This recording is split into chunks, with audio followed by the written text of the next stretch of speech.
kami, dating partidaryo ni Manong Tibo.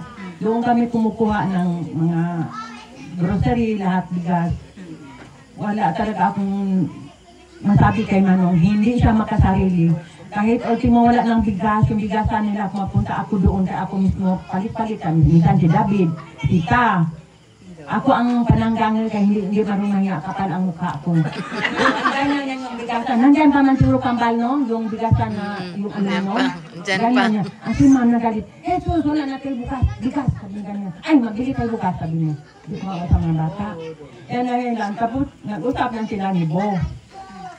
Medyo matanda-tanda na si Bo, may sakit na si Bo. Pinuto na ni Manong si Bo doon sa bahay. Tot, sabi niya, kung mamatay ako, sabi niya, ang mga bata, ikaw mag-ampun, sabi niya. Si Ando kasi, panganay namin, dito nag-Manong yan. Ikaw nang bahala sa kanila, ha? Sabi, kaya hindi tayo may nabago na close kami ni Manong, parang pangalawang tataya naman si Manong. Tapos, mula na nakasakit siya, ako ang parating tinatawag niya. Ngayon, minsan, hindi ako makasama. Tapos sabi niya, hindi ako mapunta. Sabi niya, yan ang lakas loob ko. Basta si Iyaw ang magsama sa akin. Sabi niya, ayaw ko yung si Kambal. Wala yung silang alam. Sabi niya ganyan. Alam mo, sabi niya, si Iyaw, ka-Iyawan ang tawag niya sa akin. Maraming alam na doktor. Hala, sabi niya, nasa ER pa lang ako. Lalo na sa NDS. Kaya sa NDS, kung siya una ang nang-admit. Sa ER pa lang marami ng nagkapunta, ginaasikaso na nila. Ay, Ate Jul, ano ito? Uncle ko po, yun na, lahat mga nurse na sipuntahan na.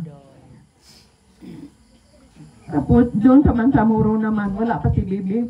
Galitan niya ako kasi, nakiaway ako sa doktor. Hindi man nila ginaasikaso. 2 days na kami, wala pang, hindi pa napunta si Dr. Agustin. Nung tawag si Dok, ano man Dok? Asikasahin mo itong pasyente namin, hindi. Kung hindi, lilipat ko, sabi ko. Ang ginawa ako, sumung ako kay Doktora Kanakan, kay paryente man namin si Doktora Kanakan. Yun pa na asikaso si Manong. Tuwing magpa-check up yan, si Kambala man napunta. Ang tiyaw, magpa-check up kayo ngayon. Sige lang, sabi ko, maghintay lang ako dito sa may sentro. Uwi naman si Kambal. Mamaya, balik na naman si Kambal. Puntahan mo, kaya nag-traidor yan mamaya, hindi tayo samahan, sabi niya ganyan. Huwag ka mag-uwi kapag hindi nakabihis ha, dalahin mo dito tayo maghintayan. Magtaka yung sasakyan nyo, di ba? Dito na ako naghihintay. Yan ang kaya sabi niya, ang lakas ang loob ko, pero kung wala yan, sabi niya, halos mamatay ako. Ngayon ang, yun din ang mga, yun ang matanggap yung tinawag na ako ni Ivan, hindi ko na sila nakausap, tinawag na lang namin Manong, nandito na kami.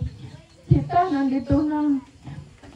Natanuwa talaga siya. Tapos sabi ko, Father, sabi ko, tawag kayo ng sasakyan. Sabi ko si Robert, sabi ko ganyan. Wala mo si Robert. Si Bibi, sabi ko, si Bibi, tawagan nyo kaagad. Sabi ko, para madala natin kaagad. Ngayon, nakaalis na kami na traffic. Matagsanon dyan sa may Bruce. Nabasin na ng ulo ko. Emergency! Sabi ko na kanyo, pakitulong na naman po. Sabi ko kayo, ano naman din, ito pasyente namin sabi ko. Tapos mamaya-maya tumusoy naman. Sabi niya, Soy! Daan-daan lang, Soy! Pagkit ka lang, sabi ko sa kanya. Susi nang yung bata ba? Para makakulang namin si Manong. Tapos sabi ko kay Abanban, nakaihin si Manong, sabi niya wala. Sinungaling si Ivan, pag-tapwit na nakaihin man pala. Ba? Sabi ko, sabi ko nakaihin na si Manong, wala na talaga ito. Lord, sabi ko, buhayin mo pa si Manong, sabi ko. Yun lang.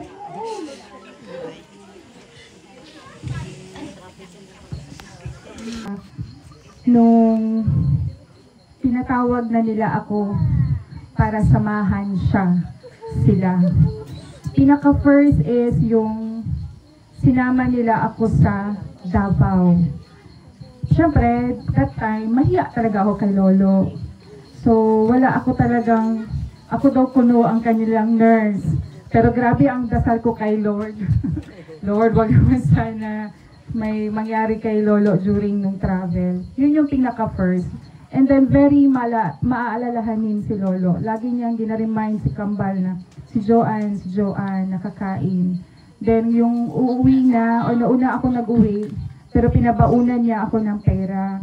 Sabi niya, ibili ko daw ng pasalubong para sa mga anak ko. And then, hindi lang doon nag-end. So, nasundan at nasundan pa. Pinakahuli yung na-admit si Lolo sa regional na after nung Bangsamoro nila. Doon, nagsumbong siya. Anong nangyari doon sa Bangsamoro, hindi ko na i-detalye. So, naawa ako kay Lolo. Tapos sabi niya, parang ayaw niya nang magpa-admit or magpa-opera ulit kasi nga marami siyang iniisip na gastusin, problema, ganun. And then nagbigay ako ng assurance sa kanya na walang problema, sabi ko kung sa CRMC, kaya gawaan natin ng paraan. So ang ginawa namin, kasi knowing Lolo, ayaw niya yan ng mag-antay ng matagal, ganun. So, direct admission namin siya. So, hindi na siya dumaan ng ER. Diretso kami sa kwarto. Hinanapan ko ng paraan na maipasok siya kaagad. Hanggang sa mo-operahan siya. Nandoon sila Ate Bibi, sila Ate Kambal. Grabe yung sacrifices nila talaga kay Ate Lolo. Kitang-kita ko yung alagang binigay niya Ate Kambal, sila Ate Bibi sa kanya. Ate Bibi kahit nakadamit galing pa school. Lalo na nung day na namatay si Lolo, naka-Pilipiniana pa si Awe. Diba? Tapos nung inoperahan siya, after nung operation niya, pinasukan ko siya sa recovery room. Allowed man kami staff. Medyo drogy pa siya that time.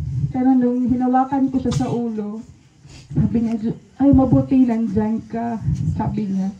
Sabi ko, Lo, nandito kami lahat. Inaantay ka nila sa labas, nandito kami lahat. Sabi ko, magpalakas ka. Sabi niya, oo. And then, umalis na ako. Tapos, nung dinadalaw ko siya dito, very unusual. Very unusual yung ginagawa ni Lolo. Kasi, nagayakap din siya sa akin. Saya siya na makita ako, yung parang ganun. So parang ako very, ano din ako kasing, konti lang yung memory ko kay Lolo Akad. So parang sa kanya ko nakikita o napipicture out yung love ng Lolo ba. So maghalik siya sa noo, ganyan. So parang masaya siya na makita ako. Tapos ako naman, pinaremind ko siya na, Lo, di ba sabi ng doktor, bawal ka maglakad-lakad, bawal ka magpagod kasi ikot-ikot na siya dito kahit mainip. So, sabi niya, wala. Ano ba niya? Exercise lang. And then, nung time na nangyari nga yung pagkamatay niya, duty ako nun sa ER. Pero, parang 5 minutes lang ang pagitan. Pinalipat ako sa main DR kasi kulang ang staff. Walang senior. So, pinalit ako sa JO nurse. 5 minutes lang daw. Dumating sila. So wala akong alam. So marami yung nangyari sa taas. Nagpaanak na and everything. Saka ko nasagot yung tawag ni Ate Bibi. Ang pambunga hindi ako talaga kay walang hello, kundi Jo, wala na si Lolo. Yun ang pambungad na Ate Bibi. So parang na-shock ako. And then, diretso na ako baba sa ER. So wala na akong naabutan. Talagang gi-pronounce na siya as dead. Sinabi naman din nila na ginawa na nila ang lahat, gi-revive na. And then wala na din daw talaga pang magagawa. Sinabi naman din nila Ate Bibi na inasikaso nila kaagad. So yun lang yung parang sabi ko, Lord, sabi ko, ayaw mo ba na makita ko yung last moment ni Lolo, kasi parang hindi ako na-allow na makita yun. Kung sana hindi ako nalipat, baka nandoon ako sa moment na yun, pero wala. Talagang parang inalis ako siguro ni Lord. Sabi niya, parang hindi ko na makita yung masakit na moment na yun. Doon na kami parang parang sabi ko, Lo, sabi ko, bakit yun? Hindi ko na alam yung sasabihin ko. Tapos sabi ko kila Ate Bibi, iyak na sila lahat, wala na si Auntie Yao. Problema pa ng Auntie Yao, wala sila pera dala. Sila pamasahe daw pa uwi. Kaya walang mga Nakasakay na siya sa bilya. Sabi niya, pahingi daw pera. Wala kami pera. Sabi niya. Aday si auntie si Mamayaw. Sabi ko, wala din ako tapos yung mga dala purot pera. na din daw, anak. Si Ivan wala tsinelas. So, nagmadali talaga sila pumunta ng hospital. So yun naman, hindi ko na din binigyan ng big problema sila sa hospital. Hindi ko na pinastay ng matagal sa ER. Sabi ko ako nang bahala dito. Diretsyon yun na si Lolo. So ako nang naiwan doon. And then, wala naman din kami siningil sa ER ni piso. Wala na siya gi-charge. So yun lang yung pagbaba ko ulit. Sabi ko, kasi kasuhin ko na yung papel ni Lolo. Sabi niya, okay na. Sabi nung mga kaibigan ko doon sa ER, hindi na namin siya gi-charge. So yun, thankful naman din ako. So yun din, nagpapasalamat din ako kay Lolo sa even yung small time lang, short lang yung time na nakasama siya, nakapiling, or yung na-feel ko yung love ng Lolo. Salamat Lo sa moments na yun, salamat sa experience. Mamimiss ko yung bahay na ito. Kasi kung di dahil doon, hindi ako makalapas-pasok dito. Alam naman natin yung dati pa, di ba? Pero na-erase yung memory na very strict si Lolo. Hindi pala. Kasi yung labas-pasok na ako dito, malayo pa siya. Nakasmile na until sa hindi na siya makakita sa malayo. Kaya pala, kasi dati pag nagadaan ako, nagkakawayan siya. Until yung dumadaan ako, hindi niya